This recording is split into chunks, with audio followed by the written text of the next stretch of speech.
So this is Vikrant from एवेंस for publishing. और आज हम एक ऑथर की जर्नी के बारे में डिस्कस करना चाहेंगे, जिन्होंने हिंदी पोएट्री को अपना एक माध्यम चुना और उस पर अपनी पोएट्री के रूप में अपने जीवन की जो भी संघर्ष हैं और जो भी उनके जीवन में उन्होंने व्यतीत किया अपने माता जी के साथ में, अपने परिवार के साथ में, उसको उन्होंने बहुत अच्छी तरह से अपनी कविताओं के रूप में हमारे तक हमको प्रस्तुत किया है। सो बुक का टाइटल है एक एहसास जो अल्फाज बना, यह शीर्षक है। अब आज हम लोग ऑथर से ही जानना चाहेंगे कि उनको ये शीर्षक क्यों सूझा और उनकी जर्नी कैसे स्टार्ट हुई। तो मैं आपका वेलकम करना चाहता हूँ मैम। उसके साथ साथ में जो मैंने क्वेश्चन पूछे हैं उसका एक बार आप विस्तार से हमें, हमारे रीडर्स को बताइए। बहुत बहुत धन्यवाद विक्रांत जी कि आपने मुझे इस योग्य समझा है। आप मेरा जो परिचय हो, सभी दर्शकों को, सभी पाठकों को, मेरे अपनों को, प्यारों को मेरा प्यार भरा नमस्कार। एक एहसास जो अल्फाज बना, मैंने जो बुक जो लिखी है, ये मैं चंद पंक्तियों के माध्यम से बताना चाहूंगी शॉर्टली कि आसान नहीं था यारो, आसान नहीं था यारो मेरा ये सफर जो आज तुम मेरी खिलती कलियां देख रहे हो। आसान नहीं था यारो मेरा ये सफर जो आज तुम मेरी खिलती कलियां देख रहे हो। वो मेरे हरे भरे बागों का उजड़ जाना, वो ताश के पत्तों की तरह मेरी जिंदगी का बिखर जाना, वो मेरे सर से मेरी माँ का साया उठ जाना। आसान नहीं था यारो मेरे ये सफर जो आज तुम मेरे बुक के हसीन पन्ने देख रहे हो। तो ये जो एक एहसास जो अल्फाज बनाई लिखा कि इससे पहले क्या थे कि मैं जैसे जॉब करती थी और कई बार जैसे राजस्थान सरकार में कि ऑडिट का, और फिर कई बार किसी मंचों पे भी ऐसे चली जाती थी। तो कोई वो लिखने वाला नहीं था। कि कई बार बस ऐसे बोल देती थी, कोई थॉट मेरे माइंड में आती थी। लेकिन एक मेरे जीवन में एक ऐसा तूफान आया कि मैं जिससे मोहब्बत करती थी, जिससे मैं इश्क करती थी, जो मेरा महबूब था, वो मेरी माँ थी। और मेरी लाइफ में, मेरे घर में मेरे विवाह की तैयारियां चल रही थी। माँ भी, उसी के माता पिता मतलब रिश्ते देख रहे थे, कुछ रिश्ते आ रहे थे ऐसे। और उनकी लेकिन होने को कौन टाल सकता है, ईश्वर को कुछ और ही मंजूर था। ये जो उस वक्त मम्मी के माँ के मेरे क्या ब्रेन अटैक आ गए, बॉडी अनबैलेंस हो गई। और उन वो कोमा जैसी उनकी कंडीशन हो गई, न मैं खा सकते थे न पी सकते थे। उनकी पूरी देख रेख थी, वो मेरे ऊपर आ गई उनकी जिम्मेदारी। तो मैंने छुट्टियां लेकर के माँ को लॉन्ग टाइम, मैंने नॉन पे छुट्टियां ली, लॉन्ग टाइम माँ को टाइम दिया। और उनकी वो 2 साल तक सफर करती रही, जिंदगी और मौत से। तो लास्ट के 1 साल उनकी हालत बहुत ज्यादा नाजुक थी। और वो समय इतना कठिनदायी था मेरे जीवन के अंदर कि शायद जिससे आप मोहब्बत करते हो, जो इस पृथ्वी पे अगर साक्षात रूप से कोई भगवान है तो वो माता पिता ही होते हैं। और मेरी माँ जिंदगी और मौत से लड़ रही थी, मैं भी उनके साथ हॉस्पिटल के अंदर संघर्ष कर रही थी। और कभी जैसे 2 रातें बिना सोए निकल जाती, बिना खाए पिए मेरी निकल जाती। मैं इतनी थी उनके प्रति कि डॉक्टर साहब के पास भी कई बार मैं रोने लग जाती थी। डॉक्टर भी मैंने बहुत चेंज कराया कि मुझे मेरी माँ को बचाना है कैसे भी करके। लेकिन शायद उनका इतना ही समय था। तो ये जो टाइम था, इस टाइम में एक दिन मेरे रिश्ते में मेरी भाभी है, वैसे मैं यशोदा माँ कहूँ वो थी। तो उन्होंने मुझे पूछा, मिली कैसी है मम्मी की तबीयत, कैसा क्या है। तो मैंने उस टाइम ये महसूस किया कि अच्छे वक्त के सब साथी होते हैं, बुरे वक्त के कोई नहीं। हालांकि मैं समाज सेवा करती थी, लोगों की जहां तक मेरे से हेल्प होती थी मैं हेल्प करती थी। लेकिन उस टाइम मैंने अपने आप को अकेलापन महसूस किया। और तब मैंने यहाँ तक भी, मैं जिससे कई बार किसी से हेल्प चाहती थी तो लोग मेरा फोन नहीं उठाते थे। और कईयों ने तो ऐसे कर दिया कि मेरे नंबर ही शायद ब्लॉक कर दिए, ऐसे यूं करके। तो उस टाइम मैंने देखा कि कोई है दिव्य शक्ति, कोई परमात्मा। मैंने मेरी आत्मा को महसूस कर उस परमात्मा को पुकारा, उसको मैंने महसूस किया। तब मैंने ये लिखा था कि मैं एक एहसास से गुजरती गई, मेरी रूह है उतनी ही निखरती गई। मैं मेरे एहसासों को अल्फाजों में पिरोती गई, दिल एक धड़कनों से कलम को चलाती गई। तो भाभी ने मुझसे पूछा कि मम्मी की तबीयत कैसी है, तो मैं रोने लगी। रो क्यों रहे हो आप ऐसे? तो मैंने उनको कहा, मैंने चंद पंक्तियों के माध्यम से उनको मेरी बात कही थी कि ये दिल के दर्द हर किसी को बताए नहीं जाते, ये दिल के दर्द हर किसी को बताए नहीं जाते। ये जीवन के वो खत हैं जो हर किसी को पढ़ाए नहीं जाते। कहने को तो सब अपने होते हैं यहाँ, कहने को तो सब अपने होते हैं यहाँ, पर बुरे वक्त पर मरहम हर किसी से लगाए नहीं जाते। मेरे खुदा, मेरे भगवान, मेरे रब के सिवा ये दर्द दिल के घाव किसी को दिखाए भी नहीं जाते। तो उन्होंने कहा कि आप इतनी नर्वस क्यों हो, आप ऐसे क्यों सोचती हो, आप अकेली हो, ऐसे मैं हूं ना, बताओ कैसे। फिर बोले कि वाह तुम तो बहुत अच्छा लिखती हो। उन्होंने वो क्या है कि एक अध्यापक थी, अध्यापक हमेशा स्टूडेंट के अंदर वो खोज लेता है कि क्या है इसमें। बोल हम्म। तुम तो बहुत अच्छा लिखती हो। फिर मेरे जो ब्रोदर कजन मेरे ब्रोदर हैं, तो वो भी उनको पता था मेरे इसका, वो भी मुझे बार बार सपोर्ट करते थे, बार बार बोलते थे कि मैं कहीं डिप्रेशन में न चली जाऊं, माँ की वजह से मैं बिल्कुल बिखर ना जाऊं। तो वो भी बोलते कि आप दीदी इनको लिखो आप। और भाभी मुझे बोलती थी। फिर मैंने धीरे धीरे ये बुक, ये मेरी यात्रा है वो स्टार्ट हुई। और जो जो मुझे अनुभव होता गया इस यात्रा के अंदर, 2 साल के अंदर, उससे पहले भी मैं समाज में बहुत से लोगों को मैंने ऐसे देखा। और मेरे आसपास रिश्तेदारी में बहुत से जैसे प्यार करने वाले थे, उनको कई बार मैं ऐसे कर देती कि जैसे कई बार जिसकी शादी हो जाती थी या फिर जिसकी गर्लफ्रेंड थी, तो वो ऐसे बोलते थे कि लड़कियां कितनी अजीब होती है, कि कभी पता नहीं क्या चाहते हैं ये प्यार के अंदर, कि हम इनको जैसे उपहार भी दे देते हैं, ऐसे भी करते हैं। मैंने कहा अच्छा ऐसा है। फिर मैंने कहा कि आप बताइए, आपकी भावनाओं को मैं अल्फाजों में पिरो सकती हूँ। फिर बोले कि हाँ आप कैसे, आप, मैंने कहा आप जो उनको नहीं कह सकते वो मैं कह सकती हूँ शायरी के माध्यम से, आप उनको भेज दीजिए। तो बोले कि आप कैसे। तब मैंने उस टाइम ये चंद पंक्ति लिखी कि शायर वो होता है, कि शायर वो होता है जो अपनी रूह से महबूब की रूह का सफर तय करता है, पढ़ लेता है अपनी रूह से उसके इश्क की आहट को, फिर उन एहसासों को अल्फाजों में पिरोकर शायरी में व्यक्त करता है। तो मैंने लड़कों की तरफ से लड़कियों के लिए लिखा था ये, कि तुम जान जान करती हो, पर तुम हमें इतना परेशान क्यों करती हो। कभी मंगवाती हो हमसे चॉकलेट, तो कभी वो मेकअप का सामान बहुत मंगवाती हो। उठाता हूँ तेरे सारे नखरे, फिर भी हमें रूठ कर इतना परेशान क्यों करती हो। कई बार ऐसे बोलते कि हमें लड़कियों के रूठने से बहुत पति होते हैं वो बोलते हैं कि हम बीवी के रूठने से बहुत ज्यादा मतलब ऐसे थोड़ा वो लगता है। तो तब मैं ऐसे लिखती गई। ये तो भाभी ने मेरी ये क्वालिटी को पहचाना, मेरे भाई ने जो संजय जी हैं उन्होंने पहचाना इसको, और उन्होंने मुझे प्रेरित किया। और ये जो मैंने बुक लिखी, ये मेरे माता पिता के आशीर्वाद और अपनों के प्यार और मेरे गुरु भगवान, मेरे प्रभु गुरु, इन सब के आशीर्वाद से ही ये संभव हो पाया। क्योंकि मेरी ये जो जनरी थी, ये यात्रा थी, वो इतनी आसान नहीं थी। क्योंकि माँ थी, वो जिंदगी और मौत से लड़ रही थी और मैं भी उनके साथ सफर कर रही थी।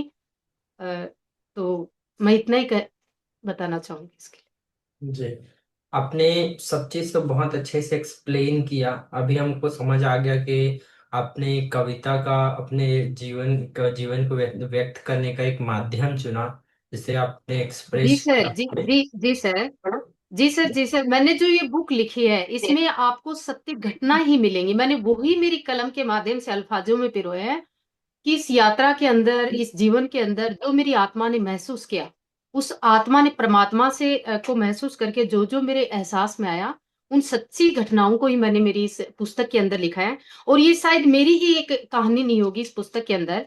कोई सच्ची मोहब्बत करने वाला या मोहब्बत में टूटने वाला, या कोई महबूब की अपने महबूब महबूब कोई भी हो सकता है। जैसे आप किसी पेड़ को बना सकते हो, किसी फूल को बना सकते हो, किसी को बना सकते हो। तो उसके लिए वो इस पढ़ने वाले हर पाठक को ये महसूस होगा कि लेखिका ने शायद मेरी भावनाएं लिखी हैं, मेरे ही एहसासों को अल्फाजों में पिरोकर अपनी कलम के माध्यम से इस पुस्तक की माला में पिरोए हैं। तो जी सर। जी, तो मैम उसके साथ साथ में जो अधूरे या बिछड़े प्यार की जो थीम इस पूरी किताब में बार बार आती है, ठीक है। तो व्यक्तिगत बातों को बताए बिना बताए क्या आप बता सकते हैं कि इन पंक्तियों की प्रेरणा आपको कहाँ से मिली? देखिए सर, अगर आध्यात्मिक तौर पे बात करें तो कृष्णा और राधा को लीजिए आप, कि राधा बहुत प्रेम करती थी। वैसे कृष्ण ही राधा थे, राधा ही कृष्णा थे। लेकिन भगवान ने भी एक रोल करके दिखाया कि सच्ची मोहब्बत क्या होती है। और हम्म। राधा थी, वो प्रेम करती थी, लेकिन वो विवाह में नहीं, प्रेम हालांकि प्रेम उनका जारी था अंतिम में, लेकिन वो विवाह में नहीं बदला। अपने व्यवहारिक रूप में हम प्रेम को विवाह में चेंज करते हैं अपने मनुष्य जीवन में। तो मेरा जो महबूब था, मेरा प्यार था, भगवान ने मुझे मेरा बहुत अच्छा महबूब दिया, मुझे मेरी माँ दी, मेरी बहुत अच्छी साथी थी, वो ही मेरी भगवान थी। तो मुझे बहुत अच्छा महबूब दिया। लेकिन वो मेरा प्यार अधूरा रह गया, क्योंकि समय से पहले ही भगवान ने मेरे प्यार को मुझसे छीन लिया, मुझसे दूर ले गया। क्योंकि मैं हमेशा कि हर प्यार करने वाला, मोहब्बत करने वाला, जिससे सच्चा इश्क होता है, वो ये चाहता है कि जब तक मैं इस जमीन पे रहूं तब तक मेरा महबूब भी मेरे साथ रहे। तो हम्म। मेरा जो प्यार था वो अधूरा रह गया। इसके साथ साथ आसपास भी मैंने बहुत ऐसे देखते, जैसे कॉलेज स्टूडेंट हैं, किसी का जैसे कोई गर्लफ्रेंड ऐसे, तो वो ऐसी घटनाएं, अब फिर मैं क्या था कि इंटरेस्ट लेते थे, ऐसे मुझे कोई स्टोरी बता, हाँ आप बताइए अपने महबूब के बारे में, आपका कैसे हुआ, कैसे क्या हुआ। तो इसमें जैसे मुझे प्यार मिला माँ का, फिर मेरा प्यार अधूरा रह गया, मैंने अधूरेपन पे लिखा, फिर मेरे से बिछड़ गया मेरा प्यार, मुझसे छिन गया, तो उसके फिर उसकी यादों पे मैंने लिखा कि मैं बहुत मिस करती हूँ। जैसे एक प्रेमी अपनी प्रेमिका से करता है, जैसे एक बार क्या है कि मेरे पड़ोस में है और रिश्तेदारी में, तो ऐसे उदास है, मैंने कहा क्या हुआ भैया, ऐसे उदास क्यों रहते हो। फिर बोले कि हंस के, छोटे भाई थे, बोले वो भाभी रूठ गई इनसे। मैंने कहा भाभी रूठ गए ऐसे। फिर वो क्यों, लड़कों का एक डायलॉग होता है ऐसे, कि बोले कि ना ये जिससे प्यार करते थे उनकी सगाई हो गई, वो शादी होने गई। मैंने कहा अच्छा, कहाँ मिली थी आपको। बोली वो लाइब्रेरी में मिली थी, कॉलेज की पहली बार। तब मैंने कुछ मेरी इस बुक्स पुस्तक में मैंने कहा आपके एहसास, मैंने कहा आपसे नाराज, हाँ बोली वो ऐसे शक करती थी, कई बार मुझसे बातें नहीं करता, तैयारी करता था कि तुम मुझसे प्यार नहीं करती। मैंने कहा आपके एहसासों को मैं पिरो के अल्फाजों में दूंगी, आप पुस्तक भेज दीजिए। तब मैं उनको लिख के दी थी मैंने चंद पंक्तियां, कि जब तुम लाइब्रेरी में मिली थी, तो जब तुम पहली बार लाइब्रेरी में मिली थी, और याद कर तेरे गिरी हुई बुक के साथ दुपट्टे को मैंने ही उठाया था। ये ऐसे करके कुछ मैंने इसमें जो शायरी लिखी, तो मैं लिखती थी सबके लिए, ऐसा नहीं कि मेरे तक मैंने इसको लिखा। क्योंकि शायर की मैंने एक आपको परिभा अभी बताया है कि शायर क्या होता है वो। जी।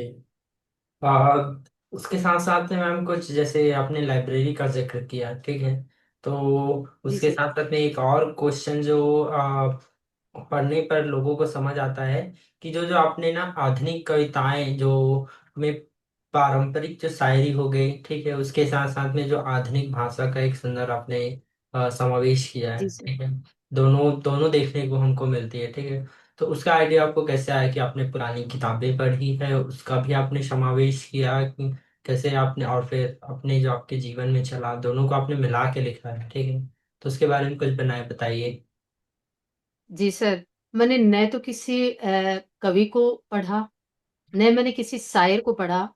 मेरे जीवन में ये एक शायद प्रभु ने मुझे इसीलिए चुना है। और मैं आपको यही बताना चाहूंगी कि मैं ये भी नहीं कहती कि 100% कोई भी कवि या शायर पैदा ही होता है। क्योंकि जब कोई भी मनुष्य पहली बार जन्म लेता है तो उसको क ख गढ़े भी नहीं आते, पुस्तक भी नहीं पढ़नी आती, तो क ख गढ़े वो सीखता है। जी। लेकिन मैं ये भी नहीं कहूंगी कि आपके पास शब्द है और आप कवि बन सकते हो। एक कवि के लिए आपके पास निर्मल हृदय चाहिए, हम्म। आपकी आत्मा का कनेक्शन परमात्मा से चाहिए।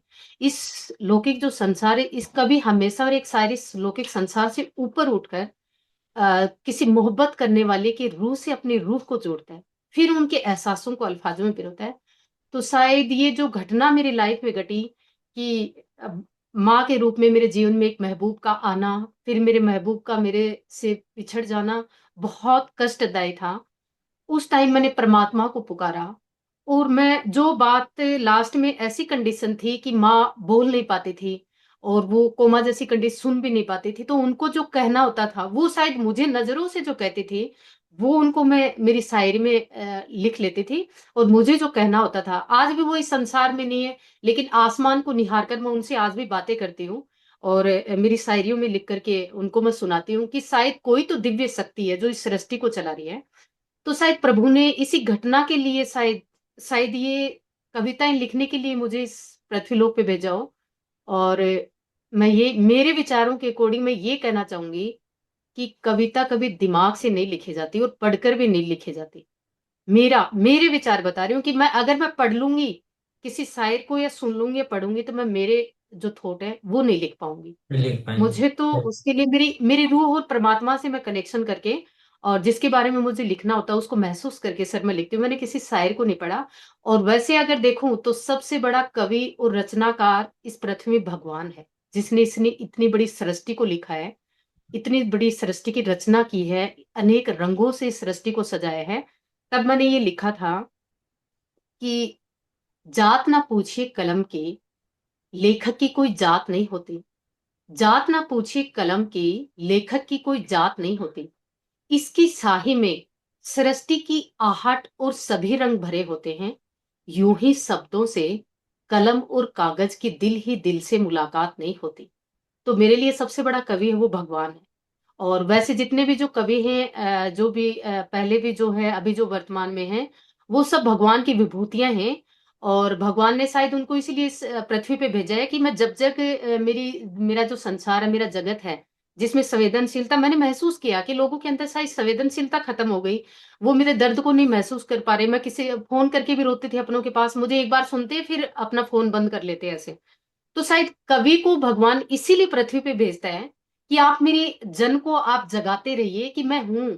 और उनके अंदर जो भावनाएं हैं, उनको जो वो कह नहीं सकते, जैसे एक प्रेमी अपनी प्रेमिका को नहीं कह सकता ऐसे, तो उन भावनाओं को अल्फाजों में पिरोकर आप व्यक्त करिए। तो जितने भी जो कवि हैं अभी वर्तमान में, जो पहले थे, उन सब, वो सब मेरे आदरणीय हैं। और वो सब महान हैं। मैं उनके सामने कुछ भी नहीं हूँ। और वैसे परमात्मा ही सबसे बड़े कवि है। जी, आपने तो एक बात बहुत अच्छी कही कि अगर आप किसी पोएट किससे इंस्पायर हो रहे हैं तो आप कोशिश करेंगे उनकी तरह लिखें, लेकिन आपने एक बहुत अच्छा तरीका लिया कि दूसरे को ना पढ़ के अपने हिसाब से जो अपने आपको ठीक लगा वो आपने व्यक्त किया, और आपने वो बहुत अच्छी तरह से व्यक्त किया है। जी रीडर्स। सर, जी जी सर, मैंने कहा, मैं यही कहना चाहूँ मेरे विचारों के अकॉर्डिंग कि कविता कभी दिमाग से नहीं लिखी जाती। शायरी भी दिमाग से नहीं लिखी जाती। ये आत्मा और दिल से निकली हुई आवाज होती है। जो जी। एहसास कहे नहीं जा सकते, उनको अल्फाजों में पिरोया जाता है। और सबसे बड़ा कवि परमात्मा ही है। जी, आपने सही कहा।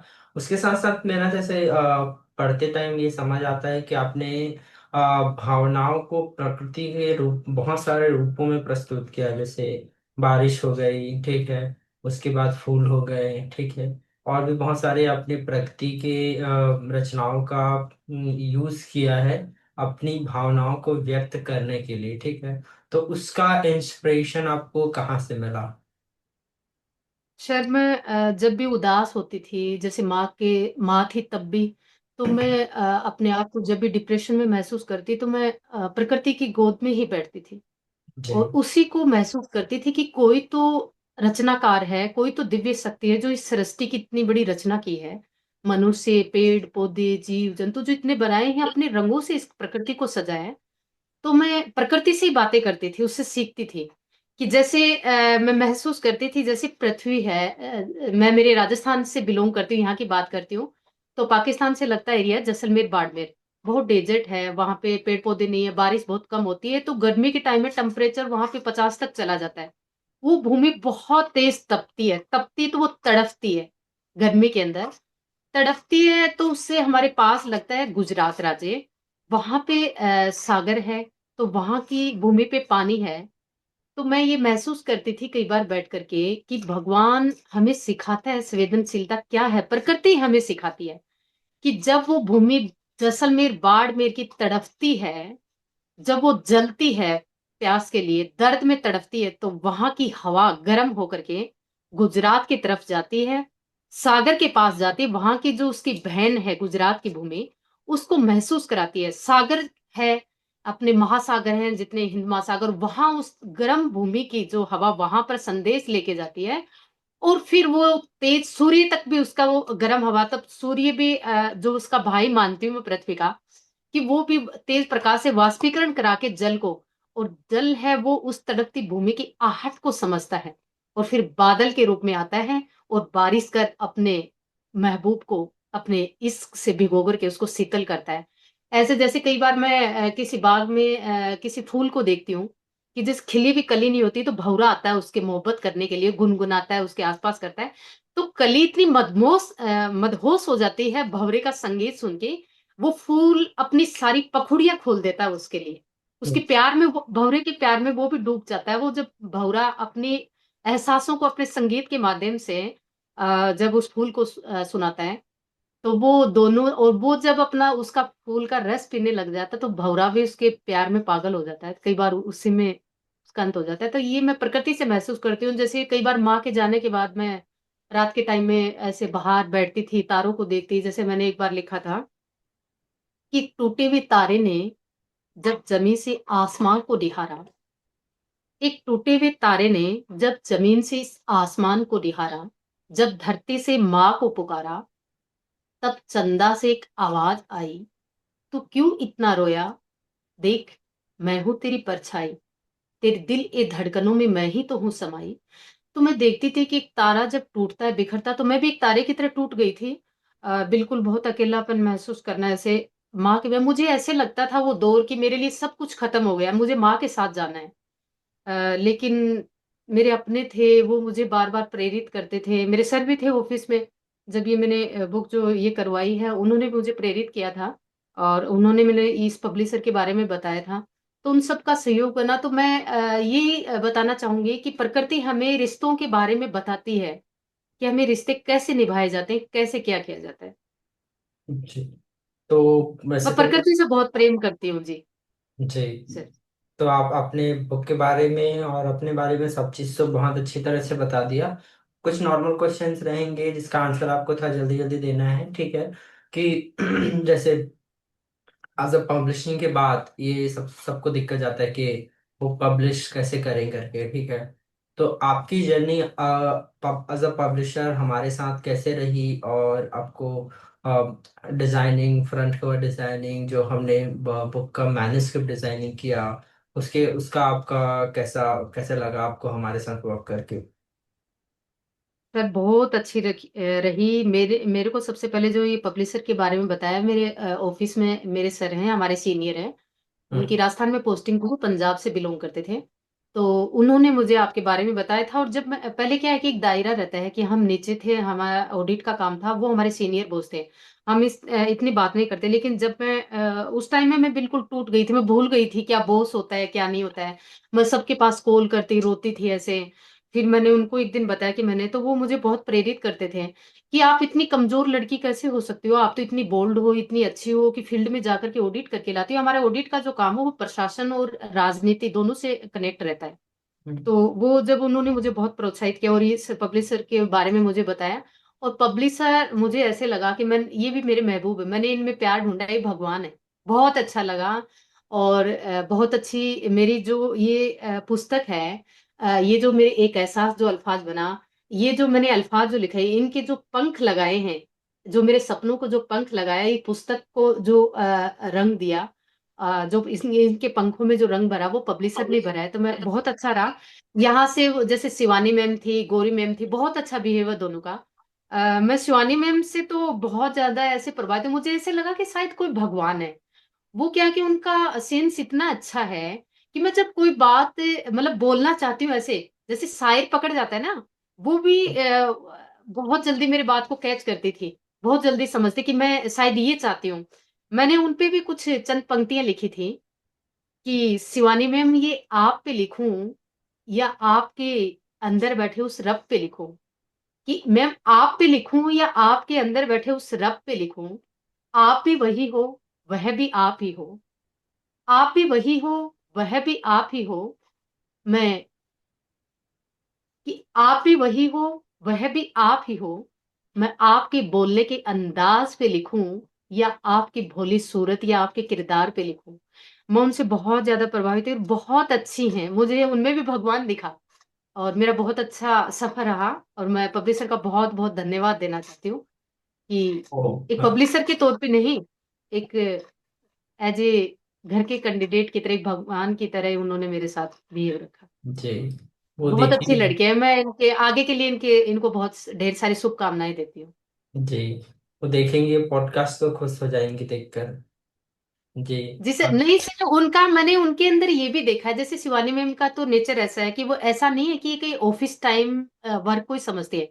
वो मैंने कई बार उनके साथ मेरा ये भी था कि मैम मैं अभी बिजी हूँ दिन में, थोड़ी माँ की वजह से मैं बहुत अपसेट चलती थी ऐसे ज्यादा। तो मैं कई बार ऐसे बोलती कि मैं लेट नाइट में आपसे बात कर सकती हूँ, तो वो करती हाँ कर सकते हो। वो 9 बजे भी बात कर लेती, ऐसा नहीं कि ऑफिस टाइम में ही करती थी।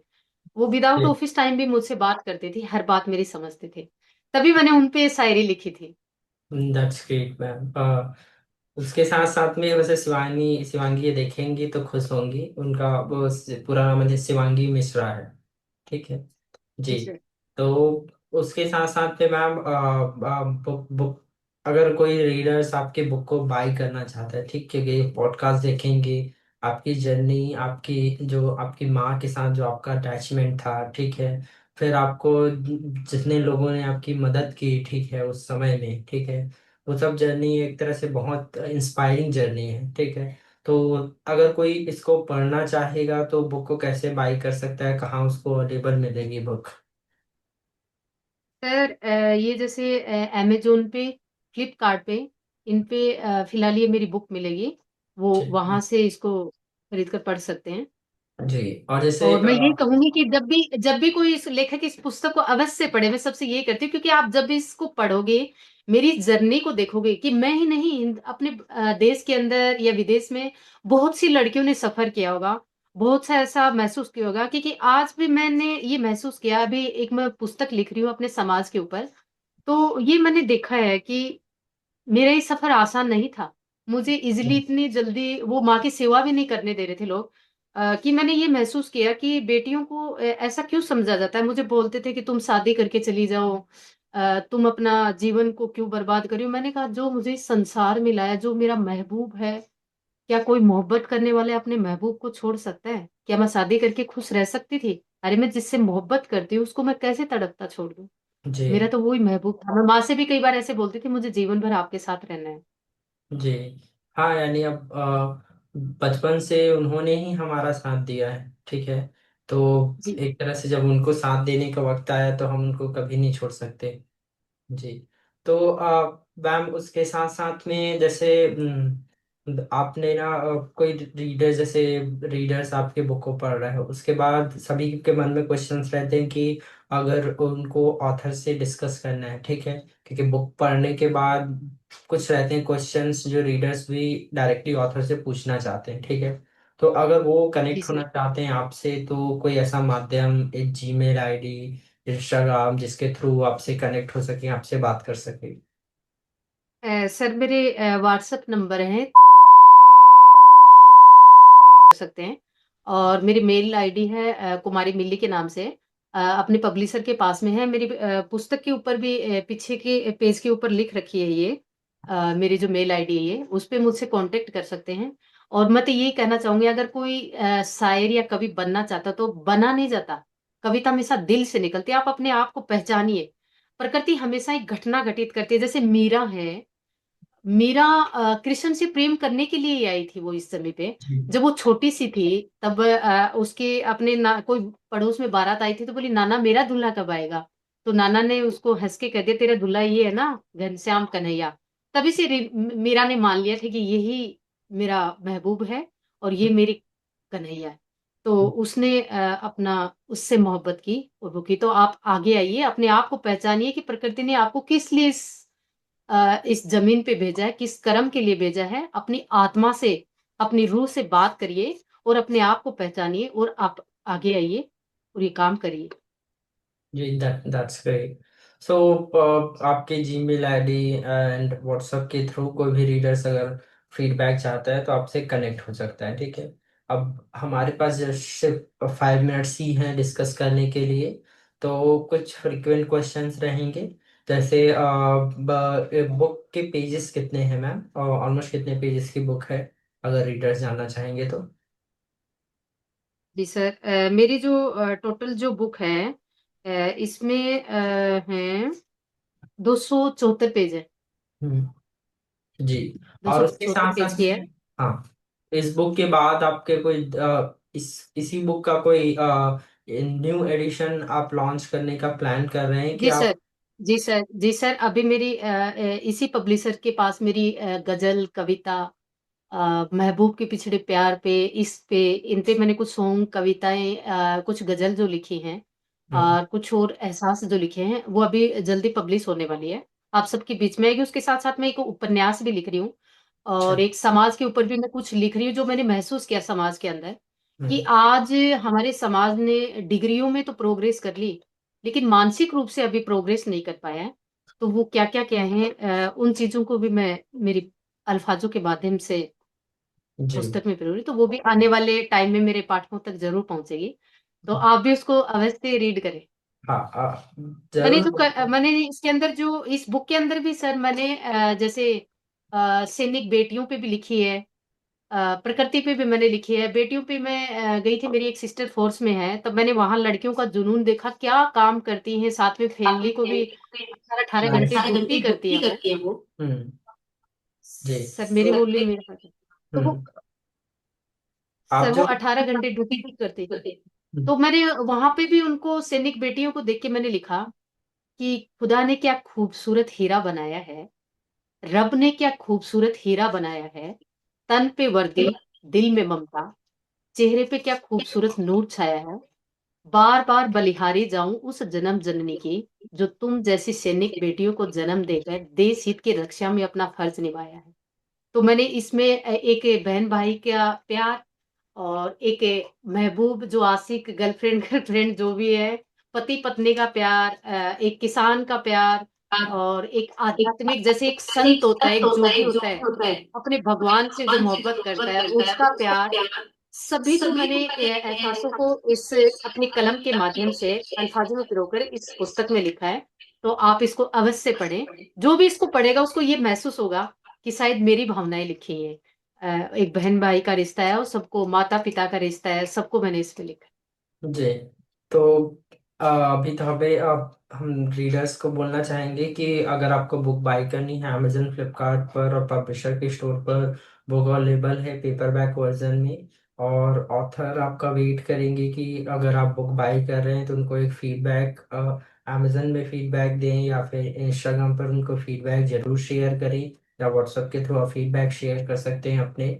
ऑथर अपनी न्यू बुक के साथ भी आएंगे और उसके साथ हम लोग एक न्यू पॉडकास्ट भी करेंगे वहां हम लोग डिस्कस करेंगे उनके बुक के बारे में।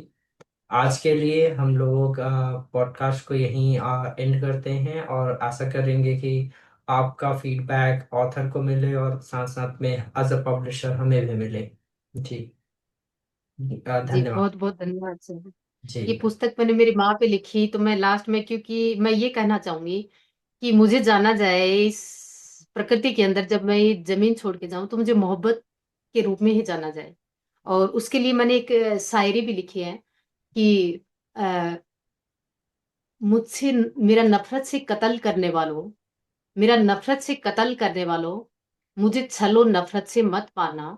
मैं रब का भेजा हुआ वो परिंदा हूँ, जो मोहब्बत के साथ जीना चाहता हूँ, और मोहब्बत से ही रहना चाहता हूँ, और मोहब्बत के साथ ही मरना चाहता हूँ। मैं ये चाहती हूँ मुझे मोहब्बत के लिए लोग जाने। और मैं जब इस जमी से जाऊं, जब इस दुनिया से जाऊं, तो लोग मोहब्बत से मुझे विदाई दे। और कई लोग मोहब्बत को भी सर ऐसे लेते कि मोहब्बत मोहब्बत को बंधनों में मत बांधिए, मोहब्बत कोई ऐसे शब्द नहीं है।